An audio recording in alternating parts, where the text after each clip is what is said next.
I wasn't expecting much from Separate Ways, a short little romp similar to the original Separate Ways. What we ended up with is a well fleshed out DLC with plenty of love and care put into it. It's far longer than I was expecting, and it's all well paced and executed. They did a great job of reusing old areas with new stretches. They added in many moments that were missing from the base game that were present in the original.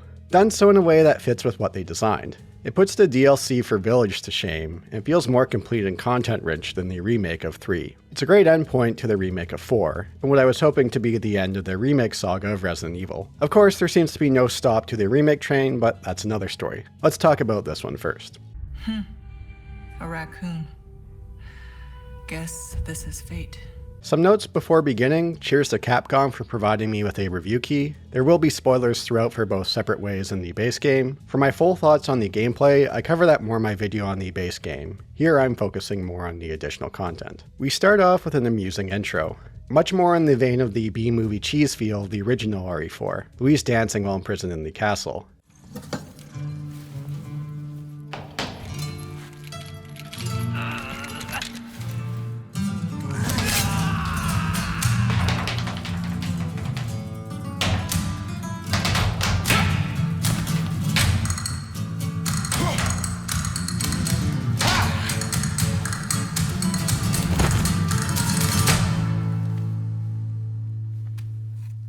Ada, disguised within a group of zealots, breaks Louise out and completes the dance.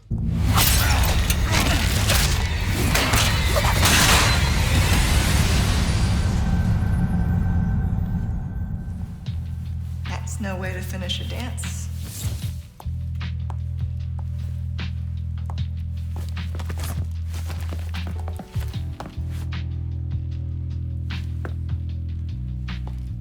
I have to know, is that disguise enough to fool them? Can't they sense she isn't infected and isn't one of them? Anyways, one of the better elements of Separate Ways is the dynamic between Louise and Ada. Louise doing what he can to make things right and Ada putting up with it.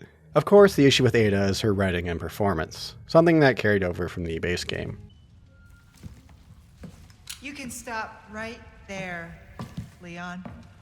I'm not sure of the time frames with recordings here. Do they record this when they made the base game? Did they do some recordings afterwards? Did they do any course corrections after the criticism of the actress's performance? I'm not sure. She sounds better at some points, I think. Perhaps I shrugged my shoulders and got used to it. She sounds better in the short little blurb she gives during gameplay. Buzz off. I do like how Ada points out in one room that grabbing the key item is going to lead to trouble, a classic of survival horror titles. I think I know what's coming.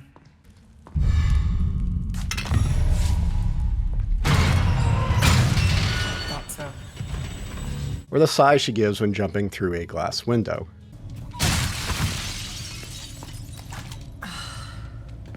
That said, the voice is very noticeable in its quality shifts. Through the writing, she's much more cold here than in 2. She's also less playful than she was in the original version of RE4. But at points, it feels like she's standing at the Starbucks counter, arms folded, tapping her index finger on her arm, annoyed that her order is taking too long.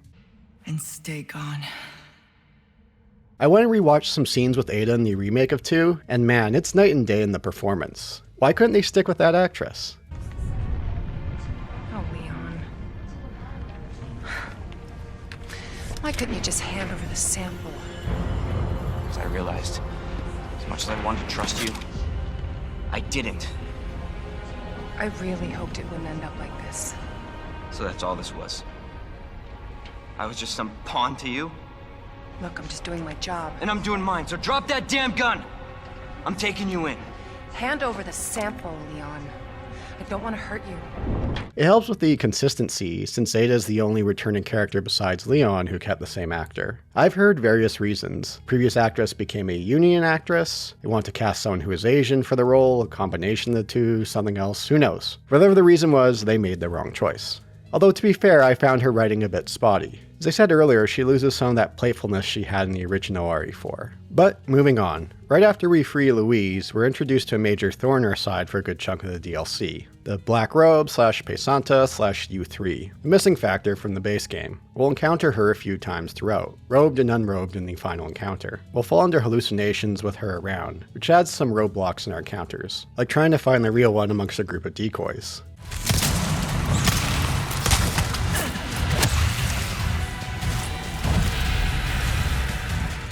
They're enjoyable fights that work well with the gameplay system here. It feels like they could have done more with the hallucinations, either in the fights or the story. There's one puzzling scene I found to be quite lame. Ada collapses due to the hallucinations. Thank goodness Wesker happened to be watching over her at that very moment to rescue her. Before this moment, we had a few radio chats with Wesker, including a line referring to one of his more notable lines from past games. Consider the village infected. Complete local saturation. Big ambitions going from local to global. Before this, I had the impression Wesker was not present, like this was all beneath him. He didn't need to get his hands dirty. So has he been following Ada this whole time from a short distance and cleaning up when need be? Was he like Skullface cleaning up the mess of Big Boss during his mission in Metal Gear Solid 3? I was okay with him appearing at the end on the island where plans have changed. This moment could have had more impact if this was the only time he showed up. That all depends on you. Change of plans. Of course, you're free to refuse. On the note of Wesker, I love how broken he is in Mercenaries. Combling fools is great for a laugh.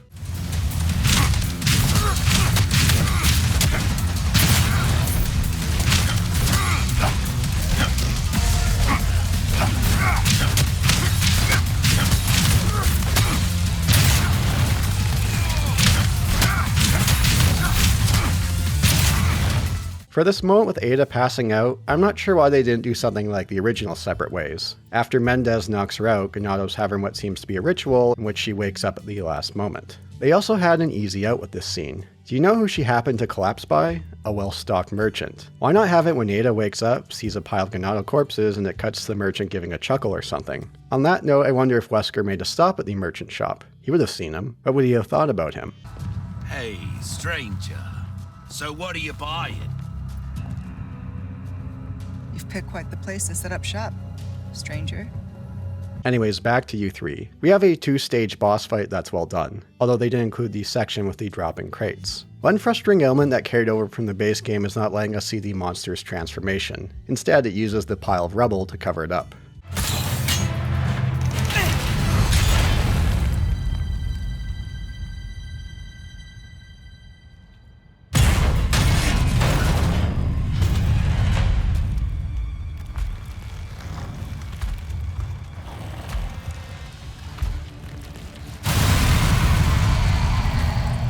Not sure if it's a engine limitation or a time issue, but the monster transformations that we saw in the original added to that uh-oh factor with a boss encounter. One of the greatest strengths of Separate Ways is integrating old areas in different ways, along with new areas. Navigating the old has enough changes to the environments and encounters that I never felt like it was a simple revisit. Part of this is due to Ada's grapple gun.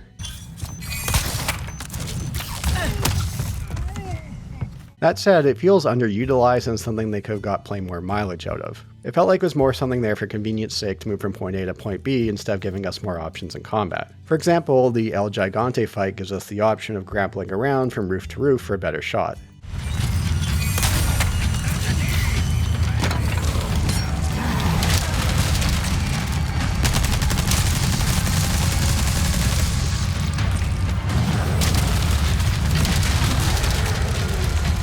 It felt like they could have made more use of it in combat arenas with verticality. Grapple around to deal with various enemies from different heights. A missed opportunity. I wasn't expecting something like Sekiro or the Batman Arkham games, with how much you grapple around, but I was hoping for more. I did check out this one usage of the grapple gun. It's a short distance, and there's a path on the right hand side that you could use instead. The grapple gun does open up a few more options in combat. Stagger an enemy from a far enough distance, and you could use the grapple gun to close the distance for a melee strike.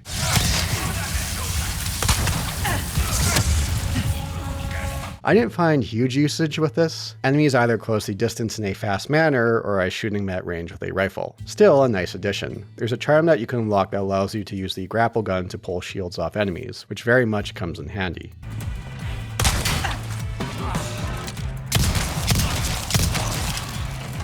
Speaking of Batman, we have some brief detective mode moments for exploring and solving puzzles. Short little palette cleansers and helps with evoking the spy feel, something that the music does at times.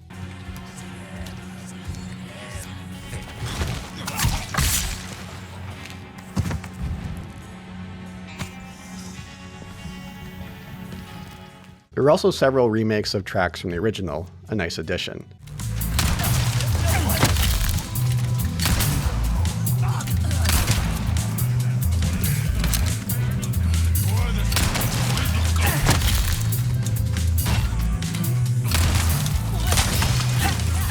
On that note, Separate Ways integrates several scenes from the original that weren't in the base game of the remake. Some in different locations or in different contexts, like the drill. Good thing we had a grapple gun to escape this convenient hole. The gondola section takes place on the island, although it lacks something without having Ashley there fist pumping after shooting Ganados.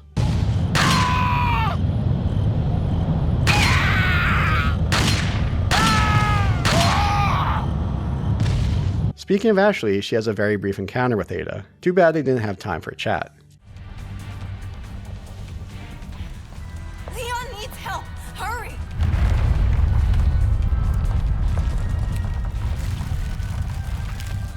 I'm on it.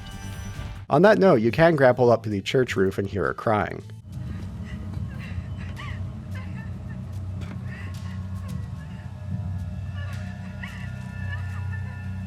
The legendary laser room returns, this time giving more of a justification for its placement here. Well, that was excessive.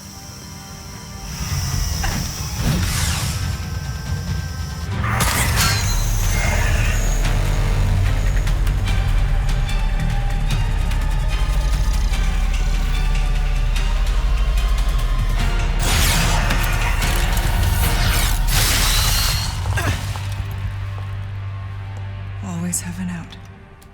We get to see several scenes from the base game from Ada's point of view, and how she runs into Leon or Luis at various points. There are no run-ins with Krauser, and there's no blowing up the boat like in the original Separate Ways. But there's enough here that doesn't really feel like any major loss. It fills in the loose ends from the base game, but also going its, well, separate ways from the original. Revisiting the old areas with new challenges and perspectives are mixed in seamlessly with new stretches. There was a lot of love and care put into this DLC. It's the best of the DLC since Resident Evil 7. This time during the ending, it gives more time to build a hook to a sequel, another remake. Sir, the explosions failed to detonate simultaneously. Calculated destruction is well below 50% of the estimates. Most of the island remains intact. Oh, Ada. What to do with you? The choppers is still within range, sir. Should we open fire? No. Her little act of defiance changes nothing. Besides, we have all we need. We continue, as planned.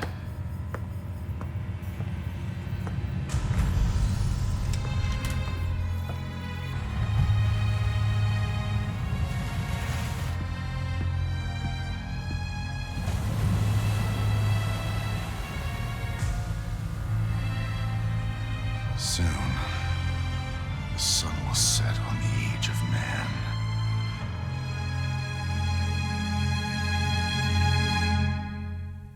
In my video on the base game of the remake, I talked about how I was hoping this was it for remakes. Move on and let the teams work on other things. But hey, these remakes sell well, don't they? And besides, 5 is one of the best-selling titles in the series, so why not? Yes, they no doubt have teams working on 9 or whatever comes next. But why not free up these remake teams to do something else? They could go through their IP catalog and find something to bring back for a reboot. Why not return the Dead Rising franchise to the hands of Japanese developers? Or how about an all-new horror IP? You have upcoming titles from Capcom that are new IPs, Pragmata and Kanutsugami. Why not give these remake teams a chance to come up with something new? I'd love to see Capcom take more stabs at horror beyond Resident Evil. Anyways, Separate Ways is a no-brainer if you enjoy the base game of the remake. A content-rich experience that expands on the original Separate Ways. It integrates elements from the original that weren't included in the base game in a way that makes sense. Capcom continues to deliver quality. I wonder where the series goes from here. Thanks for watching.